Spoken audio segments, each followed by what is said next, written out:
agradecimiento muy especial a AmCham por habernos hecho esta invitación.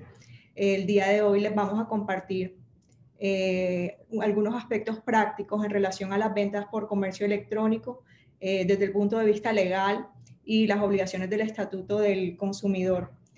A continuación voy a compartirles nuestra presentación.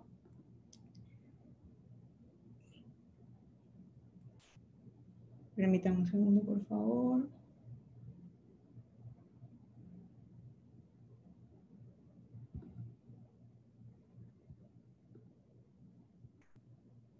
¿Pueden ver? Sí, claro.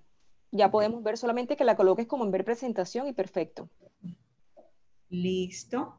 Le voy a dar la palabra al doctor Fernando Rivera, que va a comenzar conversándolos sobre los aspectos generales de comercio electrónico y todo el tema de protección de datos personales y disposiciones especiales y obligaciones en relación a los comerciantes. Permítame un segundo, por favor.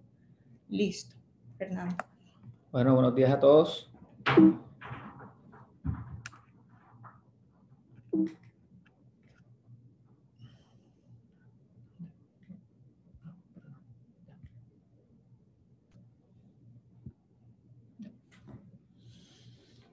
Bueno, las relaciones de consumo comienzan desde el momento en que los usuarios acceden bien a la página web o mediante el aplicativo móvil, conocen los productos y servicios ofrecidos, se informan sobre lo que se ofrece en dicho portal, toman una decisión de adquirirlos y proceden a realizar el pago para obtenerlos finalmente en el lugar de destino.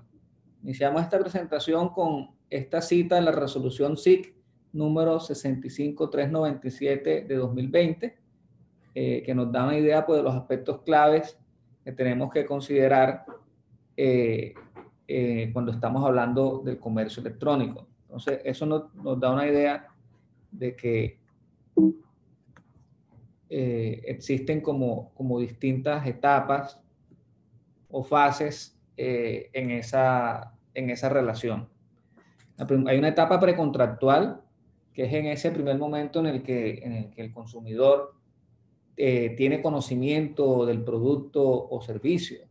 Entonces, bueno, cuando nosotros entramos a los distintos portales de comercio electrónico, pues a veces simplemente queremos ver una camisa, un celular, y empezamos como a enterarnos de las características del producto, tallas, precios y demás.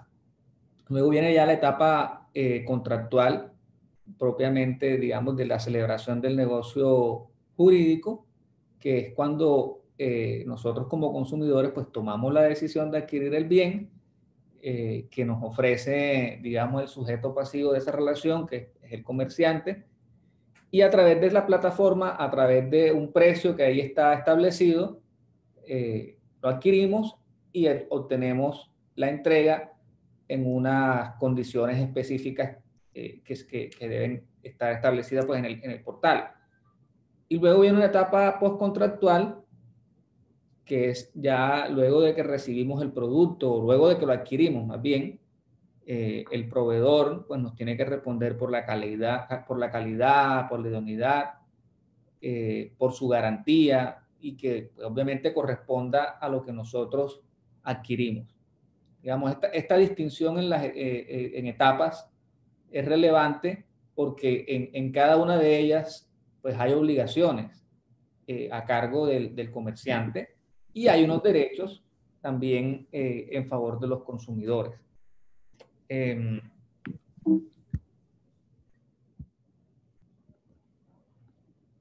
Ok.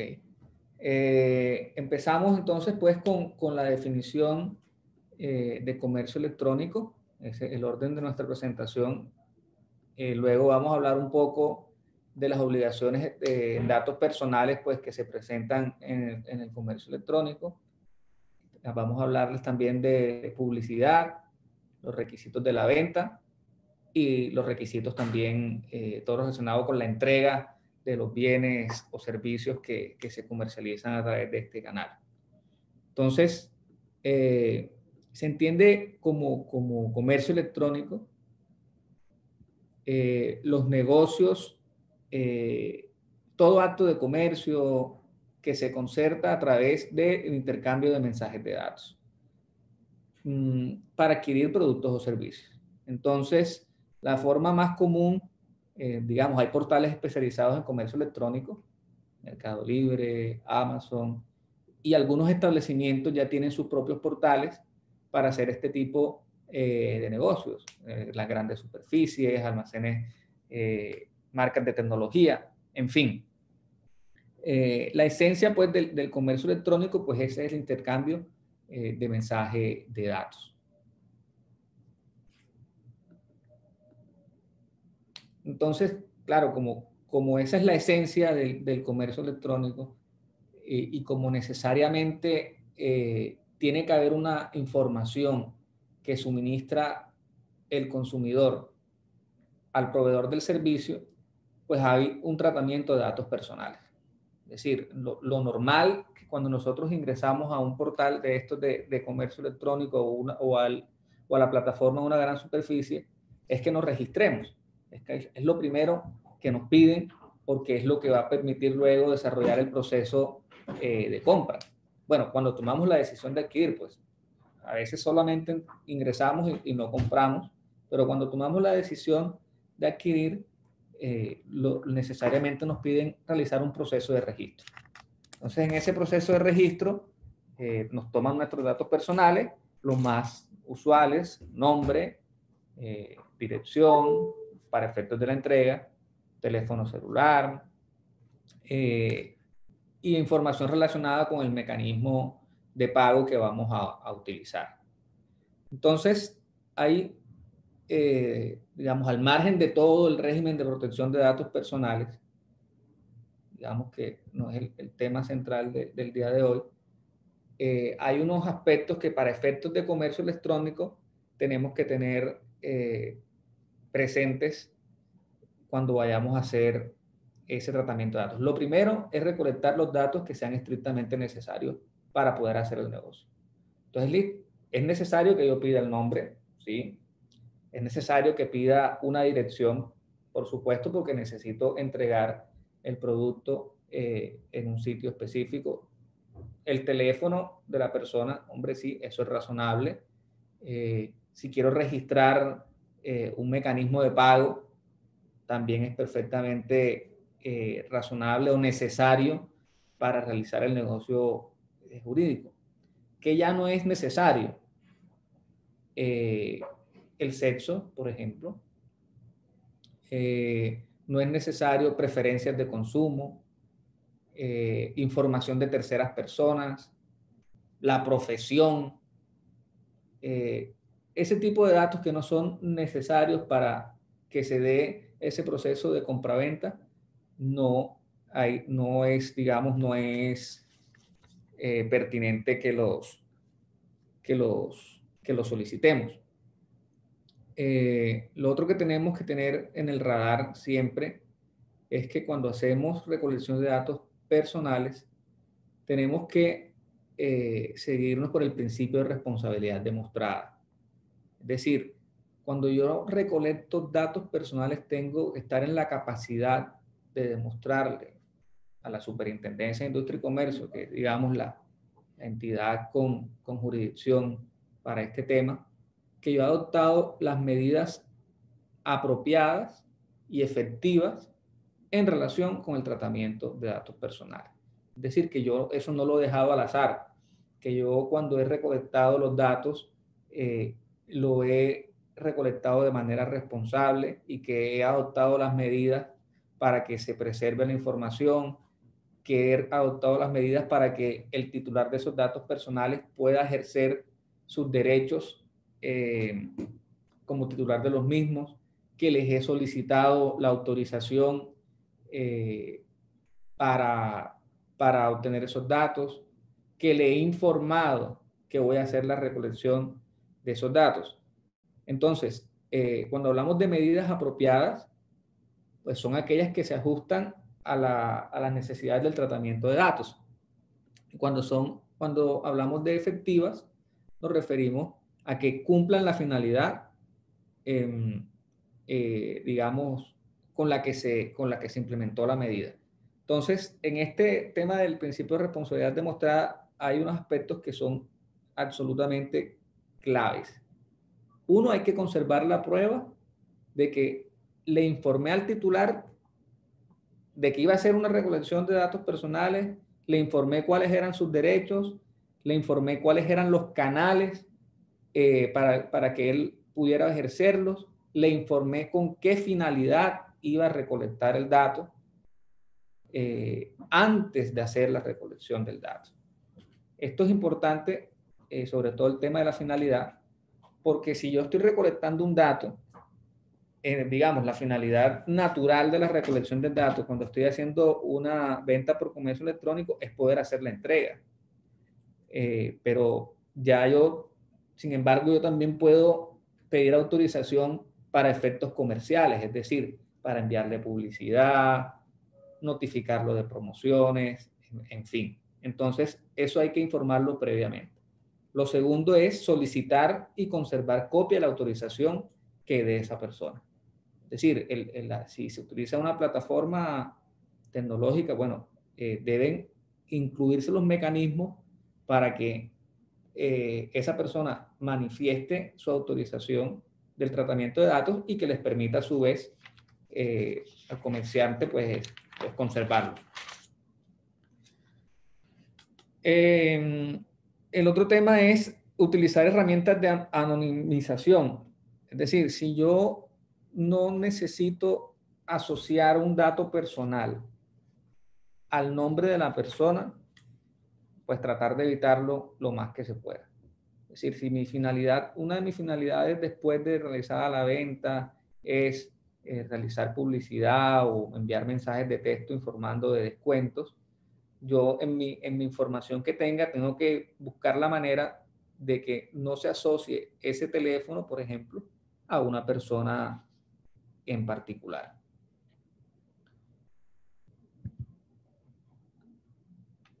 Otro aspecto importante en este tema es dejar de contactar a las personas que no quieren recibir más publicidad y suprimir los datos. O sea, de pronto a alguno le ha pasado que va a un almacén, compró una camiseta porque le gustó y ahí le pidieron el teléfono y a veces ni le dicen a uno, sino le dicen a uno para efectos de facturación y resulta que luego le empiezan a llegar mensajes del almacén que hay 50% de descuento, 30% de descuento, etcétera, etcétera. Entonces, ese contacto inicial, suponiendo que hubiera sido autorizado, cuando la persona llama y dice, mira, no quiero que me llegue más publicidad de tu almacén, hay que cumplir esa revocatoria de la autorización. Eso es fundamental. La superintendencia ya ha sancionado a distintas entidades en distintas ramas, digamos, de entidades financieras, grandes superficies, en fin, por este tipo de prácticas. Contactan a las personas les manifiestan, incluso en la misma llamada, que no desean seguir siendo contactadas y se hace caso omiso. Entonces, si ustedes ya recolectaron un dato, utilizaron el dato o obtuvieron la autorización para utilizar el dato con fines publicitarios, pero las personas le dicen, mire, ya no quiero que me mande más información, hay que proceder a eliminar el dato inmediatamente. Esto tiene que ver también, pues digamos, con la necesidad de respetar de los derechos de los titulares de los datos. Como les decía, lo primero es que yo tengo que informarles que voy a recolectar un dato, que le voy a hacer un tratamiento y cuál es la finalidad. Pero también le tengo que decir que él tiene derecho, digamos, a en cualquier momento solicitar copia de la autorización que él dio para ese tratamiento de datos personales. Él tiene derecho a decirme, mire, ya no quiero que me mande más información, bórreme de su dato, de sus bases de datos. Entonces eso es muy importante que lo tengamos presente en todos los niveles de la organización. Esto, la mayoría de veces es un problema de que el que recibió la llamada donde le dijeron que no estaba autorizado, se quedó con la llamada y no hizo el trámite interno requerido porque no estaban los procedimientos o la persona no la tenía clara, y luego esa persona que es permanentemente contactada eleva una queja a la Superintendencia de Industria y Comercio, viene una investigación y luego vienen las sanciones. Entonces, como ejemplo de estos temas, tenemos, por ejemplo, la superintendencia multó en una oportunidad a Rappi porque enviaba mensajes de texto y correos electrónicos al celular de una sola persona. No, ni siquiera eran masivos. Los mensajes le llegaban solo por una persona a la que le llegó un mensaje, un correo, sin haber obtenido la autorización, generó una sanción. El valor de la multa en ese caso fue de casi 300 millones de pesos. Entonces, es muy importante que cuando hagamos campañas masivas o enviemos información de productos, tengamos la autorización previa y la conservemos, porque en caso de una investigación, lo primero que nos va a pedir la SIC es, bueno, y la persona lo autorizó a usted el tratamiento de esos datos, pues poder aportar la información. También tenemos otro caso en el que la Superintendencia de Industria y Comercio multó a Tu Boleta porque hacían campañas de divulgación y enviaban correos electrónicos indiscriminados sin copia oculta. Entonces, todas las personas que estaban en ese correo tuvieron acceso a los correos electrónicos de un montón de personas a las que no conocían. Entonces, también hubo una sanción, en este caso de casi 60 millones de pesos, por haber hecho un tratamiento inadecuado de los datos personales. Entonces, eso, digamos, lo más relevante en el tema de datos personales, en el tema de comercio electrónico. Ahora los voy a dejar con la doctora Grace. Les va a hablar un poco de publicidad y entrega y etcétera.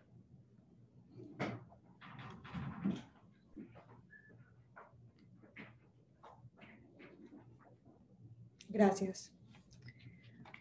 Bien, como pudimos ver, la primera obligación en materia de comercio electrónico es administrar correctamente los datos personales de los titulares. También existen otras obligaciones, como es el caso de la publicidad que se emplea. Existen disposiciones legales especiales que nos regulan cuál es el alcance de la publicidad, cuál es el contenido mínimo y cuáles son los usos prohibidos. En materia de comercio en general, tenemos la circular externa 11 de 2002 de la Superintendencia de Industria y Comercio, que menciona cuál es la información mínima que debe contener todo anuncio publicitario. Y esto aplica no solo para los anuncios de comercio electrónico, sino para los anuncios en general en los establecimientos de comercio. Esta circular, al parecer, es bastante básica porque establece que el productor o el proveedor o cualquier persona que haga un despliegue de publicidad debe mencionar aspectos del producto como lo son su disponibilidad, es decir, si lo tiene para entrega inmediata, cuántos tiene, la cantidad y las especificaciones. Uno pensaría que si un comerciante saca una pauta publicitaria, bien sea por comercio electrónico, que diga vamos a entregar o tenemos disponible para la venta 500 computadores al precio de 1 millón de pesos, esa publicidad está completa. Sin embargo, si esos 500 computadores no se tienen para la entrega inmediata, es decir, una vez que el consumidor alza el teléfono y hace la llamada para comprarlo o hace la solicitud a través de redes sociales o el portal de la empresa para adquirir ese producto, si la respuesta es que no hay unidades suficientes o que la entrega se va a hacer en un plazo determinado, y esa situación no se colocó y se desplegó en la publicidad, esto va a acarrear una multa. En el caso de Cencosud, tenemos una multa interesante que impuso la Superintendencia de Industria y Comercio precisamente porque anunciaron el lanzamiento de unos celulares, las personas comenzaron a hacer las llamadas de inmediato y no pudieron recepcionarles las órdenes el mismo día en que sacaron la publicidad ni al día siguiente, porque los equipos todavía estaban en proceso de llegada a Colombia, es decir, en proceso de entrega. Uno de estos usuarios que no pudo adquirir el celular presentó una queja en la Superintendencia de Industria y Comercio y esto se convirtió en un precedente importante en relación a cuál es la información. Cuando yo saco o despliego publicidad que dice que tengo para la oferta un producto, tengo que decir cuántos puedo entregar y en qué plazo los puedo entregar. Igualmente en relación al precio, el precio que se despliega debe ser el precio completo del producto, es decir, discriminando los gastos de entrega y como regla general debe cobijar incluso los impuestos. Esa es la obligación, es decir, el precio debe estar completo y debe contemplar los impuestos. Si hay cargos adicionales, esta información debe estar desplegada en el anuncio. Y la razón es básicamente que si no se despliega esta información, esa situación es constitutiva de multa. Lo otro que se debe indicar es la naturaleza del anunciante, particularmente en comercio electrónico. A veces es difícil saber si el computador o la nevera que estoy comprando me la está vendiendo directamente Samsung o un distribuidor autorizado, o cuál es la sociedad que me lo está vendiendo o incluso la persona natural que podría estar haciendo la promoción de este producto, porque como sabemos en Colombia, el tema de comercio es libre de manera general, es decir, las restricciones son puntuales y son taxativas en la ley. Entonces, muchas veces en comercio electrónico es difícil saber a quién le estoy comprando. Y por eso hay una obligación especial de indicar todos los datos de quién es la persona que está vendiendo.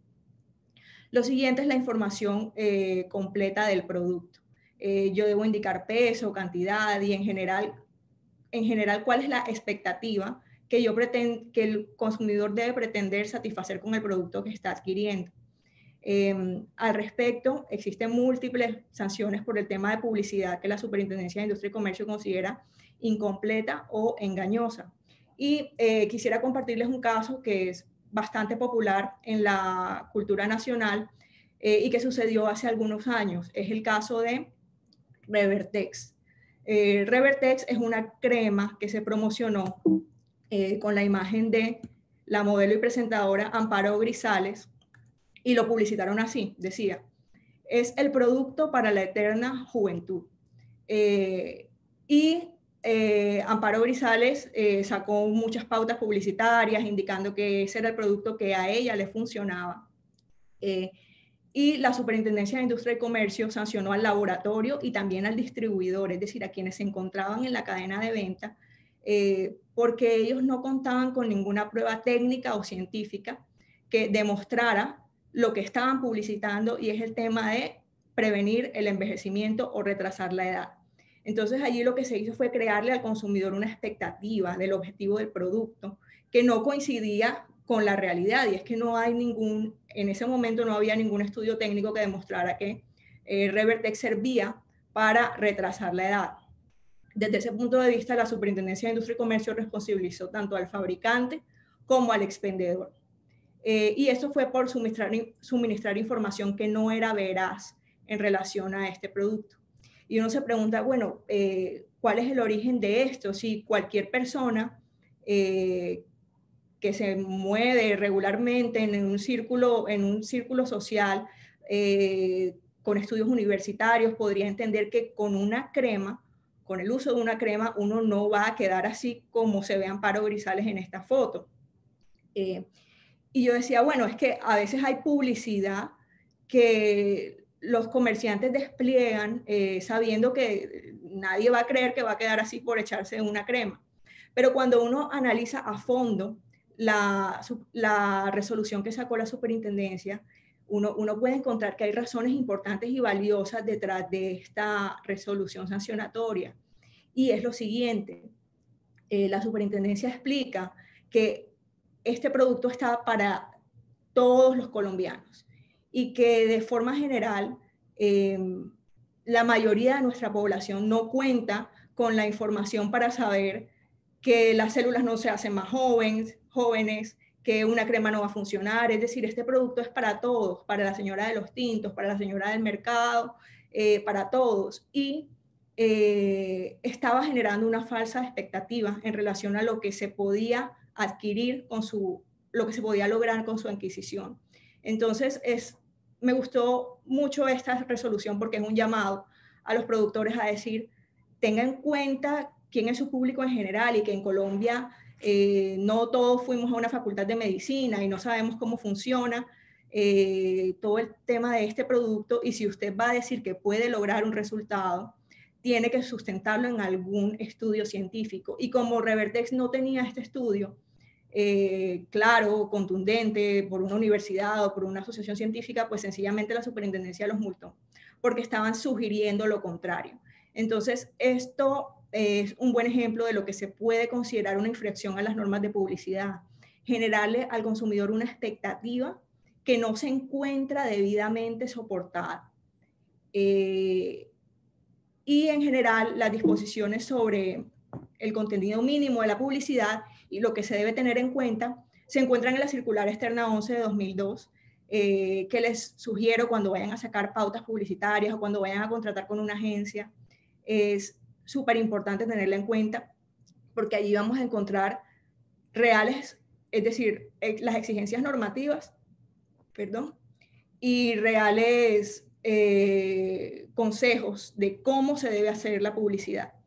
Esta resolución es de carácter obligatorio, es decir, se debe observar. Y por eso yo sugiero que antes de sacar una pauta publicitaria, pues se haga el previo chequeo de si la pauta contiene toda esa información. Ahora bien, también existe el tema de la propaganda con incentivos. A veces no es solamente colgar el producto en la página web, sino que a veces los comerciantes hacen campañas diciendo por la compra de X cantidad de producto, yo le voy a dar un descuento del tanto por ciento durante un determinado periodo de tiempo. O a veces se hacen sorteos entre los consumidores que adquirieron bienes o servicios en determinado plazo, con la finalidad de que la gente vaya, compre con la idea de participar en el sorteo y se haga un premio. Esta propaganda con incentivos también se encuentra regulada en la circular externa 11 de 2002. De manera general, ¿qué es una propaganda con incentivos? Cualquier anuncio de forma temporal que difunda condiciones favorables de adquisición para hacer más atractiva la compra. La norma establece que se entiende que la propaganda comercial con incentivos hace una inducción al error. En primer lugar, cuando se ofrecen incentivos dentro del mes siguiente al aumento del precio. Por ejemplo, lo que sucedió el día sin IVA.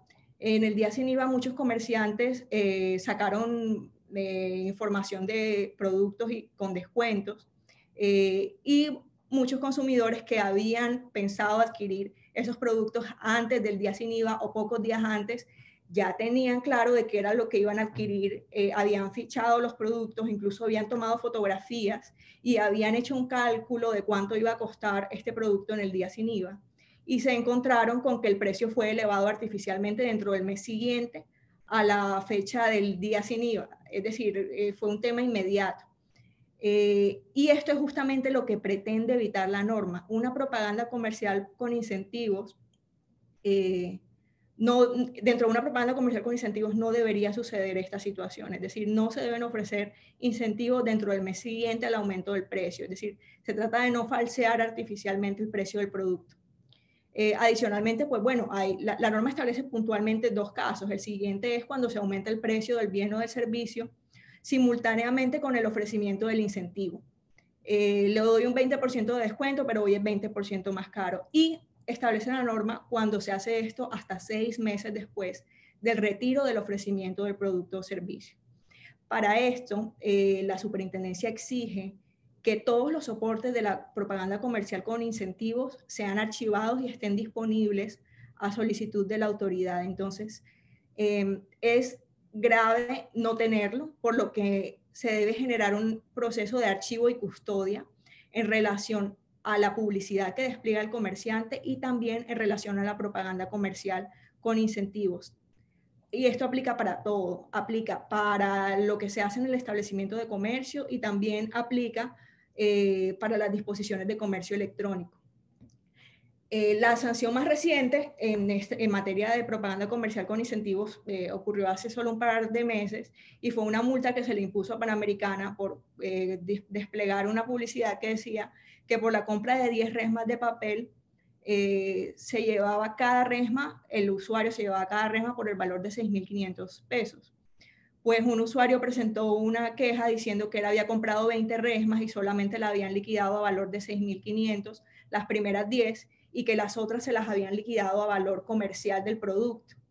La superintendencia encontró que como la publicidad no decía que esto solo aplicaba para las primeras 10 resmas, el comercio había infringido la norma sobre publicidad, sobre cuál es el contenido mínimo de la publicidad, y sencillamente con el tiquete de compra abrió pliego de cargos a Panamericana por esta situación. Es decir, lo único que tuvo que hacer el usuario fue mandar copia del tiquete de compra, y donde se veía claramente que las primeras 10 resmas habían sido liquidadas a valor de 6.500 y las otras 10 no.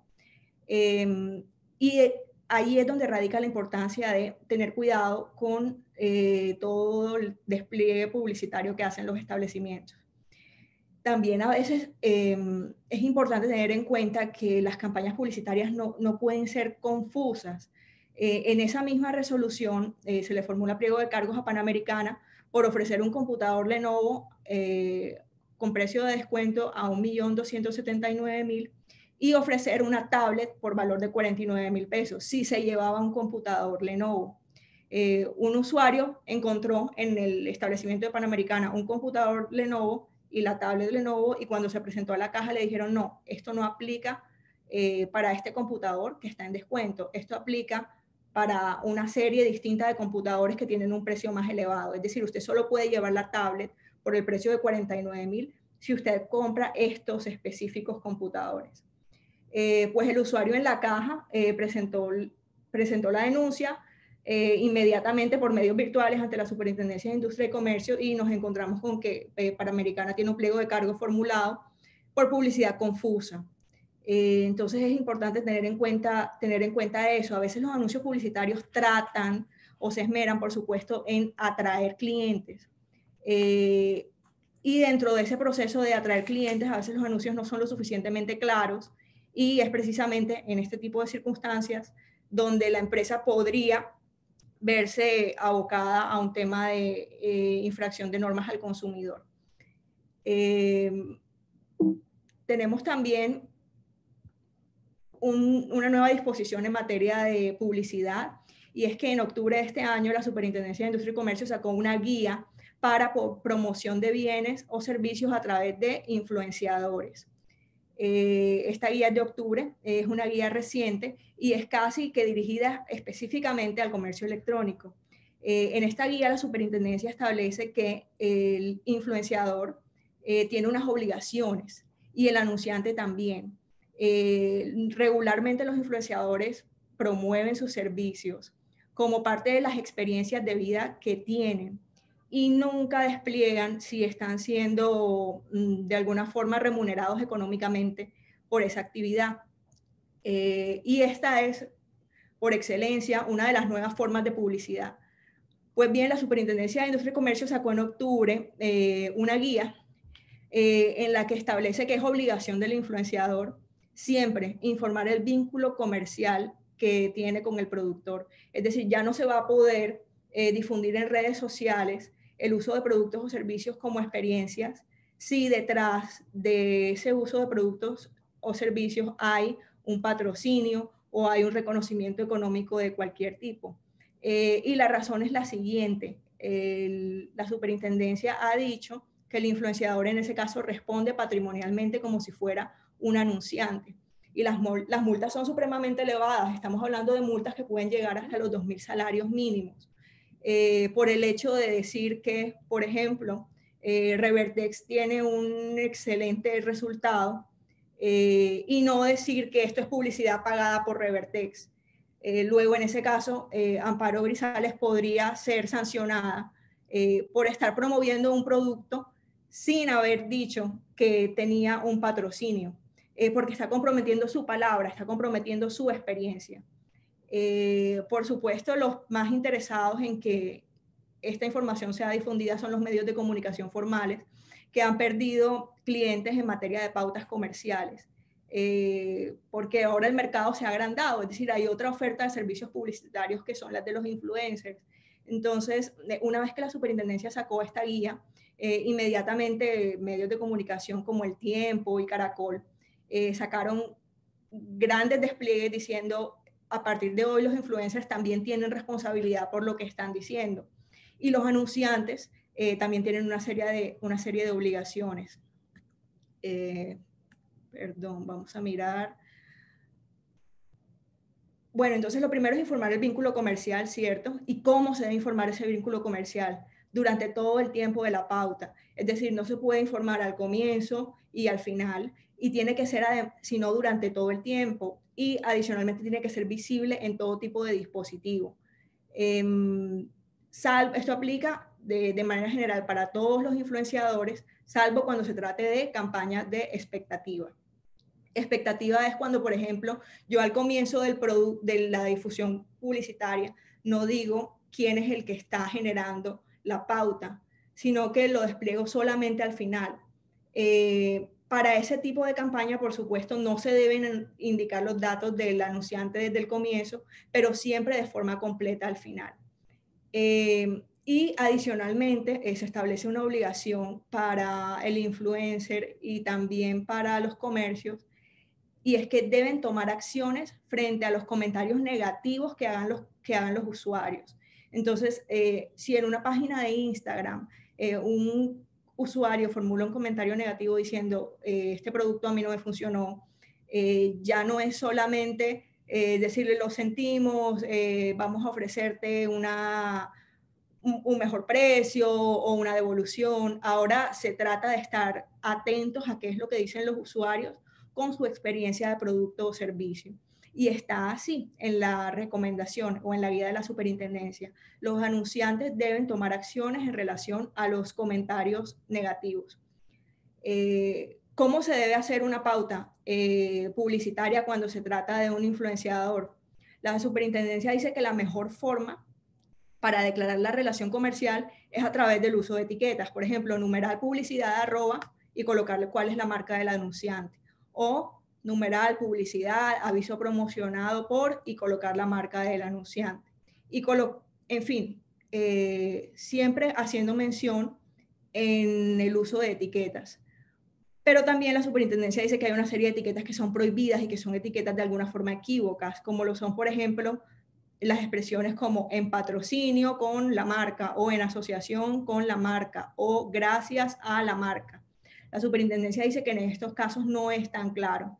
Entonces, de alguna forma, cuando se utiliza o cuando se acude a influenciadores para la promoción de bienes o servicios por comercio electrónico, es muy importante tener estas recomendaciones.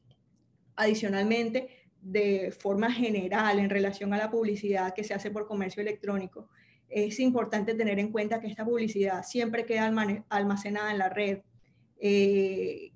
Es decir, siempre va a ser trazable qué fue lo que yo publiqué y qué fue lo que yo dije. Y por lo tanto, es importante que cuando se lanza la publicidad se tenga en cuenta, por supuesto, la circular 11 de 2002 y las guías de la Superintendencia de Industria y Comercio en relación a toda la parte de influenciadores y en general estudiar un poco pues cuáles son los antecedentes en materia de infracciones a las normas de publicidad.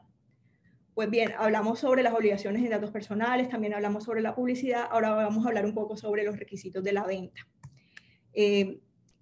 Cuando se hace el proceso de venta existe una información mínima que se debe desplegar. Y no es solamente la que conversamos ahorita en relación al precio total del producto, la información del producto. Hay una disposición especial que dice que cuando yo coloco fotos del producto, debo indicar cuál es la escala para que el consumidor pueda hacerse una idea de qué es lo que está adquiriendo. Es importante saber que se debe indicar también el plazo de validez de la oferta y la disponibilidad, que fue lo que ya conversamos previamente. El tiempo de entrega, que en ningún caso debería sobrepasar los 30 días, salvo pacto expreso en contrario. Y hay una información que los comerciantes de pronto no conocen, que es obligación presentar en el caso de las transacciones de comercio electrónico, y son los gastos de envío, un enlace fácilmente identificable que le permita al consumidor ingresar a la página de la Superintendencia de Industria y Comercio, un enlace para PQRs, y las condiciones generales de los contratos. Uno pensaría si esto es realmente necesario, es decir, si dentro de mi medio de comercio electrónico yo tengo que tener ese enlace a la página de la superintendencia, si es obligatorio contar con un medio específico para PQRs, o si basta con que la gente me pueda escribir un correo electrónico. Y la respuesta es que sí, esta se trata de información mínima que se debe desplegar en el curso de una transacción de comercio electrónico. De hecho, hace 2 días hay una sanción importante también a Rappi como plataforma, y esta sanción es justamente por el incumplimiento de estas obligaciones. No tener un enlace a la página de la Superintendencia y Comercio, y además tiene que ser un enlace visible y fácilmente identificable. No disponer de un mecanismo para la recepción de peticiones, quejas y reclamos. Y todo el tema de publicar cuáles son los términos y condiciones del uso de los productos y de la aplicación. Luego uno diría, ¿por qué es necesario desplegar o indicar toda esta información cuando yo estoy en el curso de una compra por comercio electrónico, o cuando estoy ofreciendo un bien o servicio por comercio electrónico, si es información tan específica? Pues lo cierto es que la norma la establece como información mínima. Y en relación a eso, les recomiendo pues a los que estén interesados consultar el artículo 50 de la Ley 1480 de 2011, que establece claramente cuál es la información. Y por supuesto, pues la presentación estará disponible para que ustedes la puedan revisar con más calma. Sin embargo, es importante remitirse siempre a la norma, ¿correcto? Entonces hemos hablado que los requisitos de la venta son, primero, la información mínima, y lo siguiente es, de cada venta por comercio electrónico deben quedar como mínimo 2 soportes. El primer soporte es el resumen de pedido, y el resumen de pedido es lo que se le expide al cliente antes de que él pueda pagar, ¿cierto? O cerrar la transacción. El resumen de pedido, ¿para qué lo exige la norma? Lo exige para que el consumidor pueda verificar que la operación refleja su intención de compra, y también porque el consumidor debe tener derecho a cancelar la transacción hasta antes de concluirla. Entonces, el resumen de pedido es una obligación legal y se debe de esta forma conservar. El resumen de pedido también tiene un contenido mínimo obligatorio, sin el cual la Superintendencia de Industria y Comercio podría imponer una multa. De manera general, pues se deben enunciar todos los bienes, el precio individual de cada uno, el precio total de la orden, los costos y gastos adicionales, la sumatoria de todo lo que debe cancelar, pero adicionalmente debe hacer una mención a que hay una aceptación expresa, clara e inequívoca de la transacción. Es decir, debe ser un mensaje similar a acepto colocar este pedido en la plataforma X. Y la razón es que es un requisito normativo. Además, la norma establece que este requisito debe ser verificable por la autoridad competente, que es la Superintendencia de Industria y Comercio. Entonces, hay que cuidarse mucho de que el resumen de pedido contenga como mínimo esta información.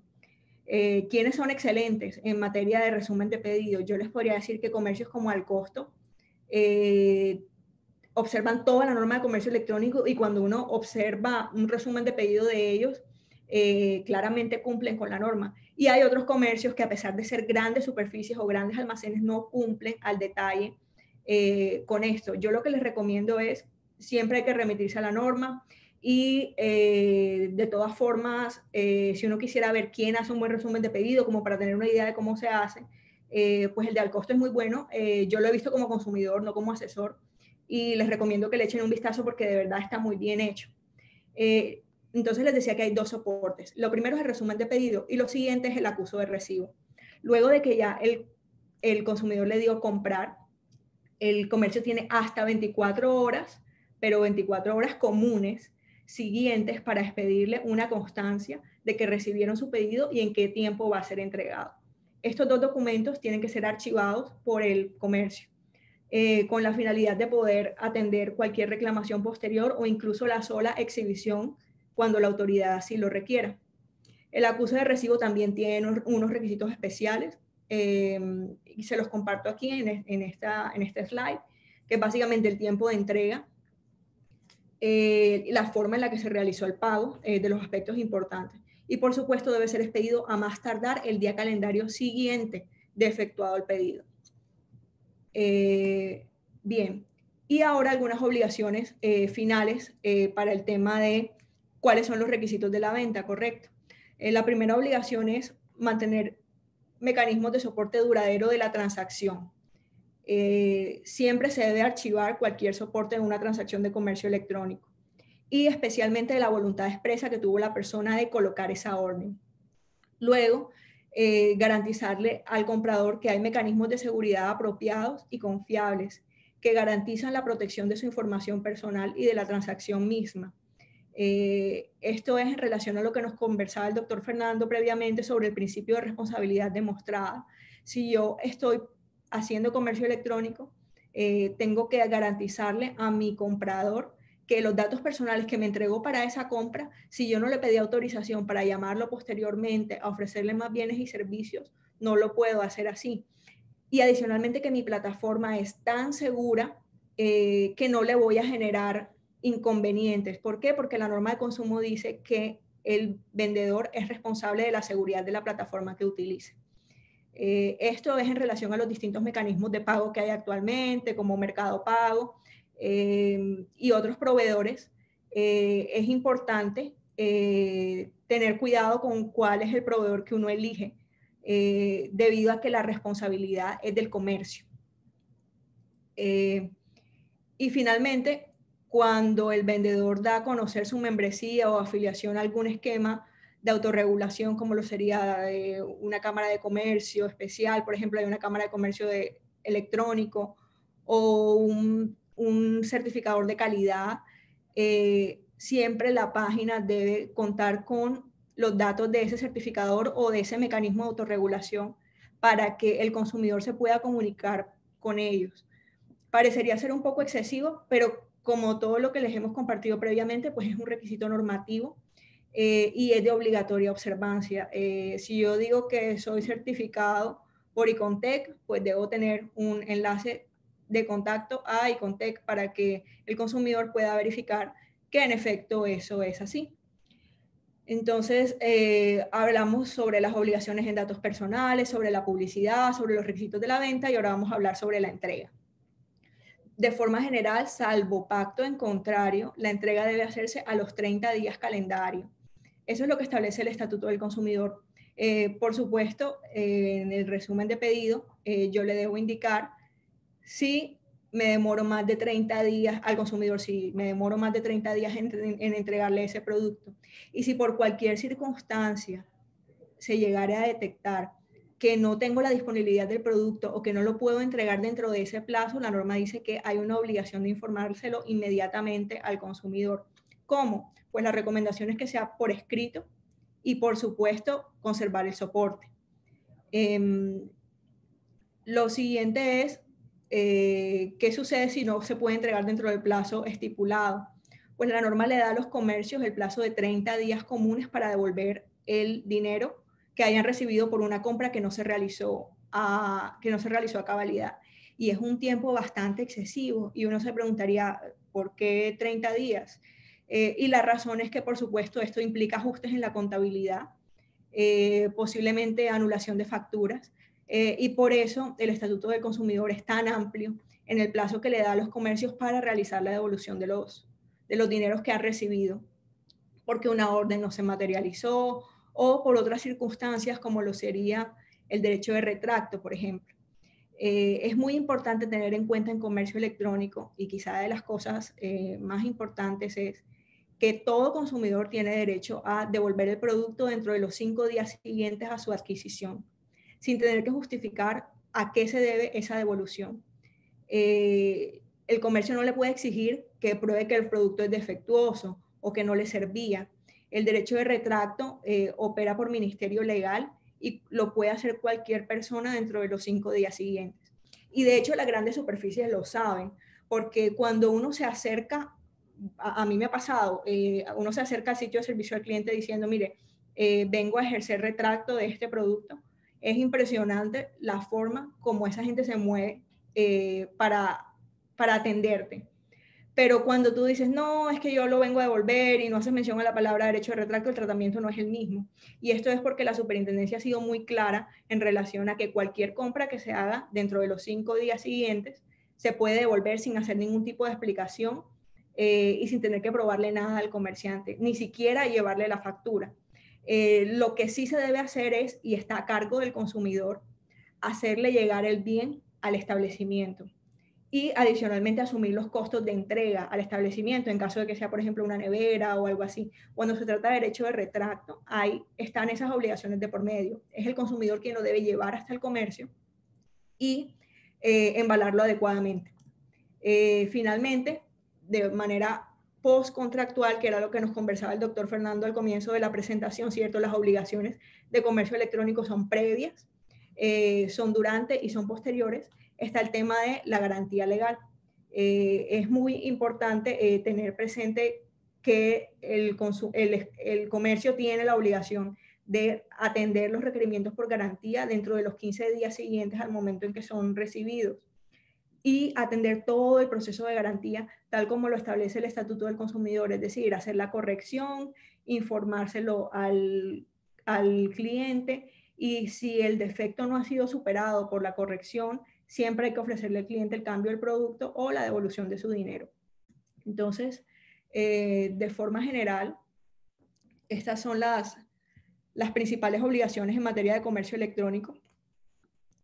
Como les hemos comentado, pues la definición de comercio electrónico, que es todo acto que se realice a través de mensajes de datos en el cual se acuerde la venta de bienes o servicios, las obligaciones en materia de datos personales que son relacionadas con lo que yo puedo hacer o no puedo hacer y cuáles son los datos que estoy autorizado, que debo pedir y cuáles no, las disposiciones sobre publicidad que se encuentran, como les comenté, en la circular 11 de 2002, los requisitos de la venta, que se encuentran en el Estatuto del Consumidor a partir del artículo 50, está todas estas disposiciones que les compartimos previamente sobre cuáles son los requisitos mínimos durante el proceso de venta y el procedimiento de entrega, que también encontramos en el Estatuto del Consumidor. De forma general, esta es nuestra presentación. Queremos darle las gracias por atenderla y queremos mirar si tenemos algunas preguntas. Sí. ¿Cierto? Claro que sí, Grace. No, interesante la conferencia. Estuvo muy chévere. Tenemos aquí en el chat 2 preguntas. El señor Jorge Betancourt dice, pregunta, cuando el producto se promociona en una plataforma gratuita de libre acceso, por decir Instagram, ¿quién es responsable del manejo de datos o de la veracidad de la información publicitada?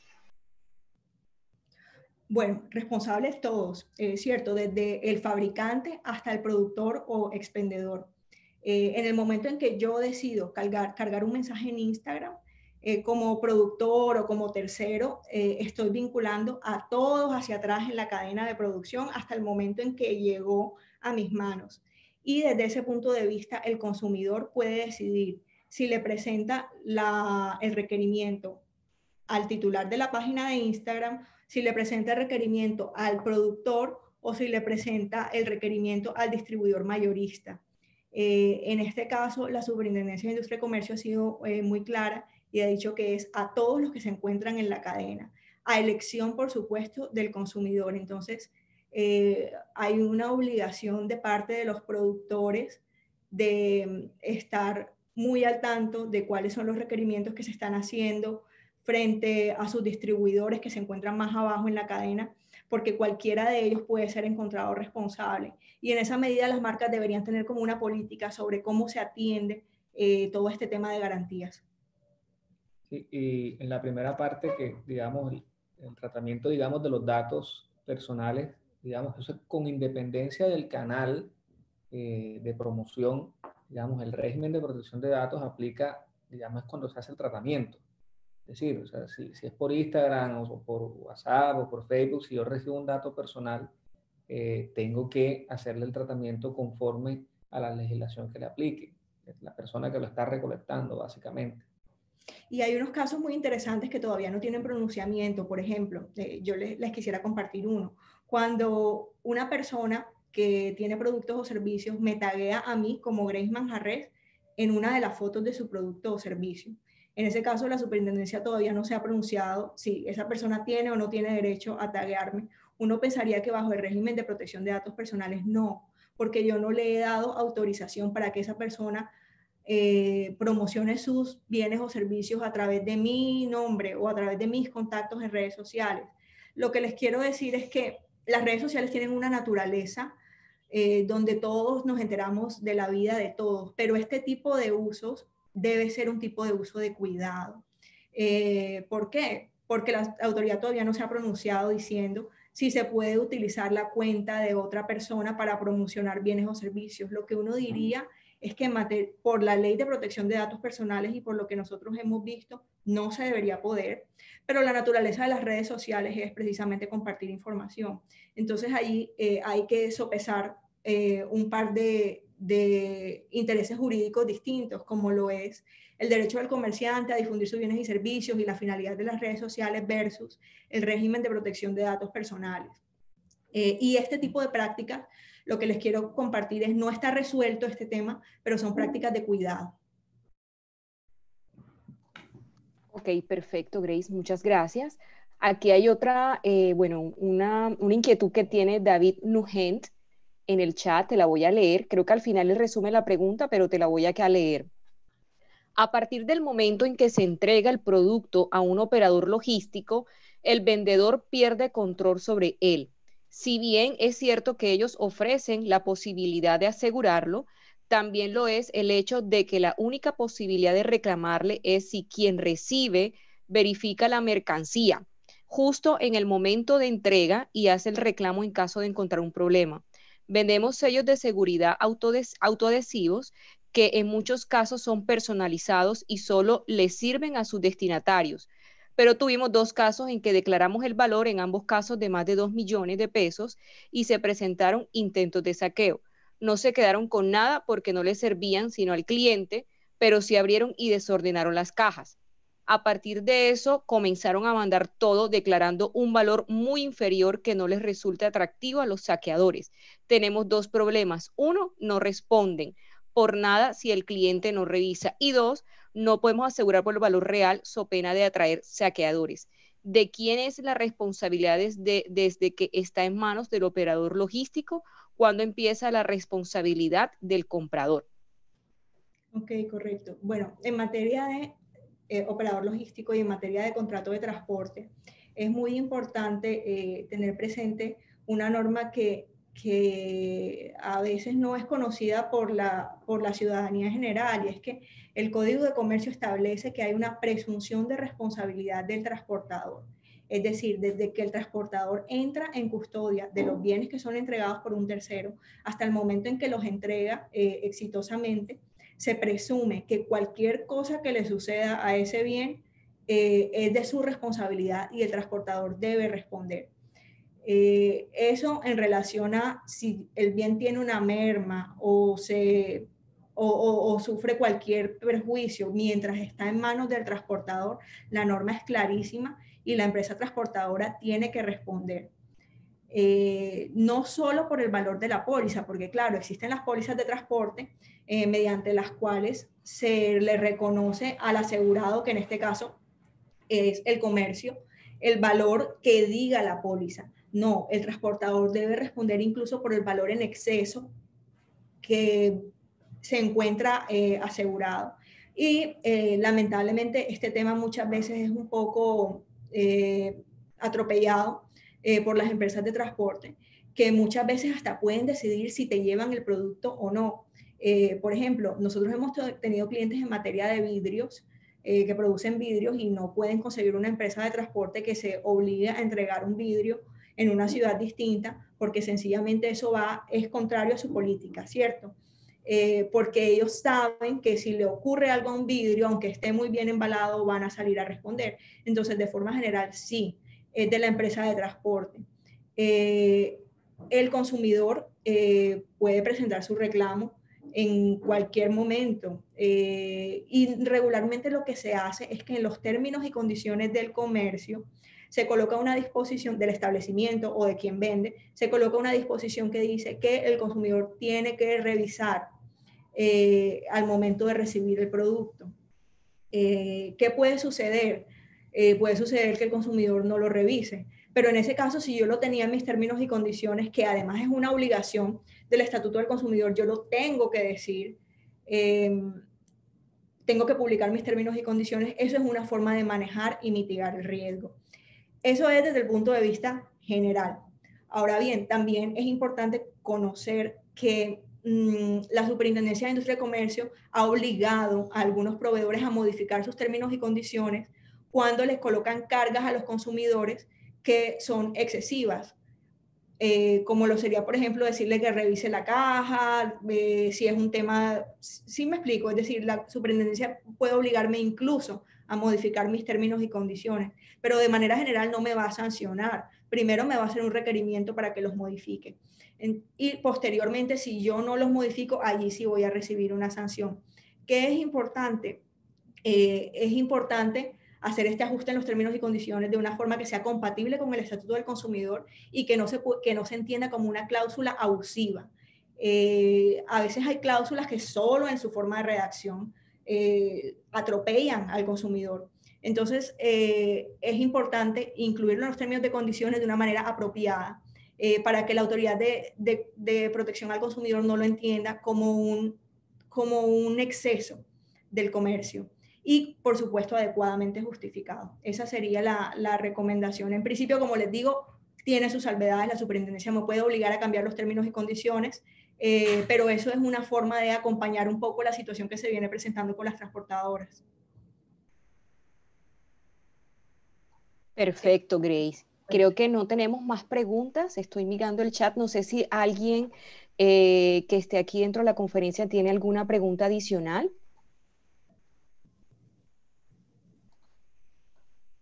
Bueno, Grace, creo que esto ha sido por hoy.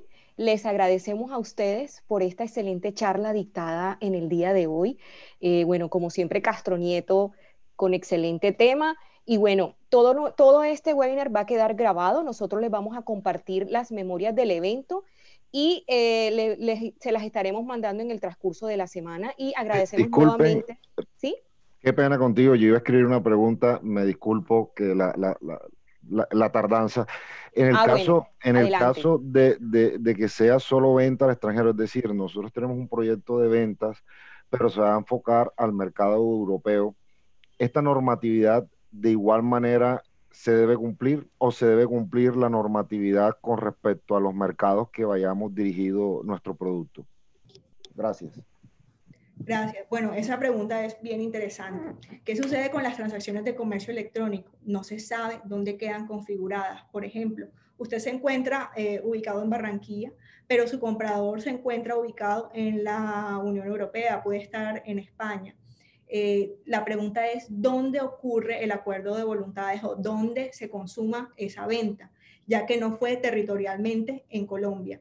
Y para eso hay distintas soluciones que han planteado la doctrina. Lo primero es en general las normas sobre derecho internacional privado, ¿cierto? Puede haber convenios con ese país para el tema de venta de mercancías, como los hay en Latinoamérica, también lo puede haber, de hecho lo hay con China y lo hay con otros países. Entonces, es importante mirar si hay algunas disposiciones en materia de derecho internacional público o privado que digan algo. Pero hay otros factores, como lo son, por ejemplo, en mis términos y condiciones yo podría colocar que esa venta se entiende configurada en Colombia y realizada en Colombia. Esto es una de las disposiciones que a uno no le enseñan que debe incluir en una transacción de comercio electrónico, pero sí es muy importante. ¿Por qué? Porque desde ese punto de vista yo sé cuál va a ser la legislación que le va a aplicar a toda mi transacción. Por supuesto, si yo digo que se somete a la ley colombiana, tengo que cumplir con todas las obligaciones de la ley colombiana. ¿Qué podría suceder? Y de hecho sucede ahora mismo. La Superintendencia de Industria y Comercio no atiende ninguna controversia relacionada con compras hechas por Amazon o por AliExpress. ¿Por qué? Porque ellos entienden que estas compras se hacen en el exterior y que no se encuentran regidas por la legislación interna colombiana. Entonces, de manera general, una forma de manejarlo es colocar en los términos y condiciones que aplicarán las disposiciones de la ley colombiana. Pero, por supuesto, ese país donde sucedió la compra puede tener unas disposiciones especiales en relación a las compras por comercio electrónico, que podrían incluso decir, mire, esto aplica extraterritorialmente, siempre que el consumidor esté ubicado en la Unión Europea, le van a aplicar las leyes de consumo del país donde se encuentra ubicado el consumidor. Entonces, para manejar eso, primero, colocar en los términos y condiciones que ambas partes pactan que sea en Colombia. Y si definitivamente, como es lógico, de esta situación se deriva un riesgo legal, lo que se hace normalmente es una debida diligencia legal del país extranjero, donde una firma nacional le dice a usted que hizo el análisis en conjunto o en paralelo con una firma de abogados española y que encontraron que a usted le aplican las obligaciones A, B, C, D y E de España. ¿Para qué? Para que usted como comerciante sepa cuáles son los riesgos o cuáles son las obligaciones mínimas legales que hay en España para ejecutar ese contrato de compra-venta. Y es importante, así uno diga que solo va a aplicar la legislación colombiana, porque posiblemente la autoridad de competencia que vea esto sea claramente la autoridad de competencia española y ellos pueden tener un criterio completamente distinto al que tiene la Superintendencia de Industria y Comercio y decir, así usted haya puesto en sus términos y condiciones que regía la legislación colombiana, nuestras normas de derecho internacional dicen lo contrario y por lo tanto vamos a aplicar la ley española. Entonces, los mecanismos son dos: establecer claramente en qué territorio queda configurada la transacción, indicando incluso que si el consumidor se encuentra por fuera del territorio colombiano, para los efectos prácticos la está realizando aquí. Y dos, conocer adecuadamente y a profundidad cuáles serían las obligaciones para el productor o expendedor en el país destinatario. Y por supuesto también las obligaciones tributarias, ¿cierto? Porque así como uno hace la debida diligencia tributaria, pues también debe hacer la debida diligencia de consumo, especialmente cuando hay obligaciones como garantías, que me pueden a mí implicar un sobrecosto solamente en transporte, mucho más alto que el valor del producto. Entonces las recomendaciones de manera general serían esas dos. Y por supuesto mirar los tratados de libre comercio y las disposiciones que haya entre los países a los cuales va destinado el producto o servicio y Colombia. Vale, muchas gracias, me queda claro. De hecho, estábamos dirigiendo el producto a España, entonces fue muy pertinente tu ejemplo. Muchas gracias. A usted. Creo que hay otra pregunta aquí en el chat, Grace, de Fernando Antonio Ibáñez. Ya te la voy a leer enseguida. Pregunta, ¿me podrían ayudar con una ley o regulación que controle o condicione a aquellos comercios catalogados como mayorista con exclusividad para vender a subdistribuidores y que falte su compromiso vendiendo a dichos precios a cliente final, afectando la ruta de canales de venta y un segmento de reseller? ¿Eso se aplica? Bueno, en este tema de precios sugeridos hay una cantidad de normatividad supremamente, ¿cómo decirlo? Es supremamente delicada y que debe analizarse para cada caso en concreto. ¿Por qué?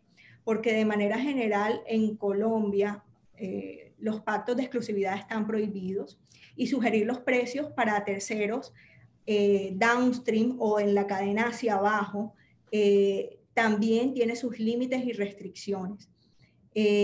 La Superintendencia de Industria y Comercio tiene múltiples sanciones a empresas que quisieron imponer su política de precios u obligar a un tercero que está por debajo de su escalón de distribución a vender a un precio específico. Hay una forma de hablar del precio sugerido y hay unas prohibiciones de sugerir precios. Entonces, y esto aplica de forma general para todo el mercado. Luego, allí lo que habría que revisar es quiénes son los que intervienen en la transacción y cómo se está haciendo la sugerencia de precio. Porque no es tanto, bueno, sí es un tema de protección al consumidor, ¿cierto? Porque finalmente es el consumidor final el que va a hacer ese pago, pero el riesgo es alto porque se puede determinar que hay una infracción. Se entiende que cuando hay una marca de por medio, la marca quiere mantener unos estándares y una uniformidad en materia de precios. Pero estas disposiciones, les diría que en el 80 o el 90% de los casos, han sido interpretadas por la Superintendencia de Industria y Comercio como transgresiones al régimen legal y prohibitivas. Entonces, es una transacción de cuidado. De manera general, cuando yo le mando a un subdistribuidor un mensaje diciéndole es que tienes que vender al precio A o por qué no estás vendiendo al precio A, eso puede ser interpretado como la violación a las normas en materia de competencia, y allí la sugerencia sí sería entender claramente cuál es el precio que se está tratando de ajustar y cerciorarse de que eso no sea una práctica restrictiva que les vaya a generar un riesgo legal por el solo hecho de enviar un correo electrónico o de decir algo en una reunión. Nosotros hemos tenido casos de clientes que de pronto en una reunión del gremio dijeron, no, es que todos debemos intentar mantener el precio o no permitir que el mercado se nos deteriore, y eso ha terminado en sanciones de 500 millones de pesos por el solo hecho de decir eso. Entonces, nuestra recomendación es, por supuesto, acatar las normas de competencia, ¿cierto? Y para eso comprender al detalle en qué consiste cada negocio. Como les digo, normalmente sí existen unas políticas de la marca de mantener estándares y servicios, pero en relación al tema de sugerencia de precios, es una conducta prohibida. ¿Ok? Bueno, listo. Creo que nos vamos con una última pregunta de Diana Lucía Hernández y dice, somos Cold Fresh Coffee ubicados en Manizales. Estamos actualmente vendiendo café tostado para una plataforma en USA, pero hemos tenido problemas con el reintegro de los dineros porque estos se están haciendo a través de PayPal. ¿Existe una legislación para este tipo de trámites? Bueno, en Colombia sí. De hecho, yo no se los comenté, pero parte de la sanción de Rappi es que Rappi solamente te dejaba hacer las devoluciones de tu producto en Rappi Créditos y no te daban la opción de que la devolución se te hiciera a tu cuenta de ahorros como dinero en efectivo y por el valor exacto. Cuando se trata de relaciones de consumo, es decir, si se tratara de su comprador y su comprador estuviera ubicado en Colombia, sí hay una obligación de devolverle las vueltas exactas y de entregárselo en dinero. Como en este caso se trata de una relación con PayPal, que es una plataforma de pagos y que está por fuera del país, es importante comprender los términos y condiciones de ellos para este caso en específico. ¿Por qué? Porque yo estoy adquiriendo, en este caso, el consumidor soy yo, y estoy adquiriendo un producto de un tercero que se encuentra ubicado fuera del país, que es PayPal, y en sus términos y condiciones debe estar regulado qué es lo que está sucediendo con esta transacción. Por supuesto, los términos y condiciones de PayPal están hechos para beneficiar a PayPal únicamente y nadie más, es decir, no están hechos pensando en clientes como usted. Pero en este caso se trata de una relación de comercio que se rige por las normas propias de la plataforma. Nosotros hemos encontrado en algunos términos y condiciones de terceros ubicados fuera del país, como es el caso de PayPal, disposiciones que dicen todos los conflictos que surtan entre las partes se van a regir por arreglo directo, salvo que el cliente no esté ubicado en Estados Unidos, porque ellos reconocen que en ese caso lo que aplica es la legislación extranjera. Y sería, es importante revisar los términos y condiciones y establecer cuál es la norma que le aplica a PayPal a casos como este. El caso que les estoy hablando es puntualmente por el caso de WhatsApp. WhatsApp establece que todo el tema de publicidad, mercadeo, todo se rige por la ley de Estados Unidos, salvo que estemos ubicados aquí en Colombia. Entonces, este podría ser su caso y podríamos de alguna forma manejar ese tema, no desde las normas de consumo, porque en este caso usted no tiene una relación de consumo con PayPal, sino desde las normas entre comerciantes.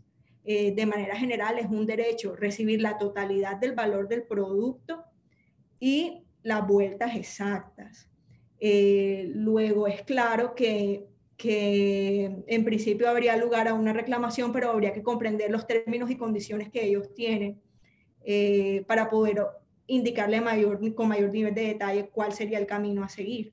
Pero de manera general, paso uno, pues leer los términos y condiciones, ver cuál es la ley que aplica, mirar que no sea un tema también cambiario, porque a veces es un tema del cambio del dólar y entonces ahí pues es un tema complicado porque ellos deciden cuál es la TRM que aplica, pero de manera general esa es la recomendación. Gracias, Grace. Bueno, y ahora sí, para cerrar, tenemos la última pregunta que nos hace Mariana. Ya subo aquí el chat para leerla. Dice, buenos días, en el caso en que el comprador es un comerciante y que el producto que adquiere va ligado a su actividad económica y por eso no es consumidor, ¿no le aplica al proveedor entonces el cumplimiento de la ley 1480? No. Y creo que... Claramente la ley del Estatuto del Consumidor establece que es para cuando se adquiera para su uso personal y doméstico. Y si no es para el uso personal y doméstico, sino para temas de comercio, pues realmente en lo que nos encontramos es una controversia que en principio es entre partes iguales y por eso no hay razón para que la Superintendencia de Industria y Comercio entre a debatir conflictos para proteger a una parte desvalida, que sería el consumidor.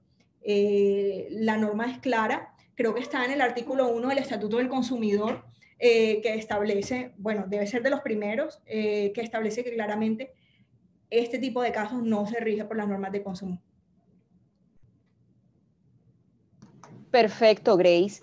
Bueno, yo creo que ya ahora sí damos por finalizada la jornada.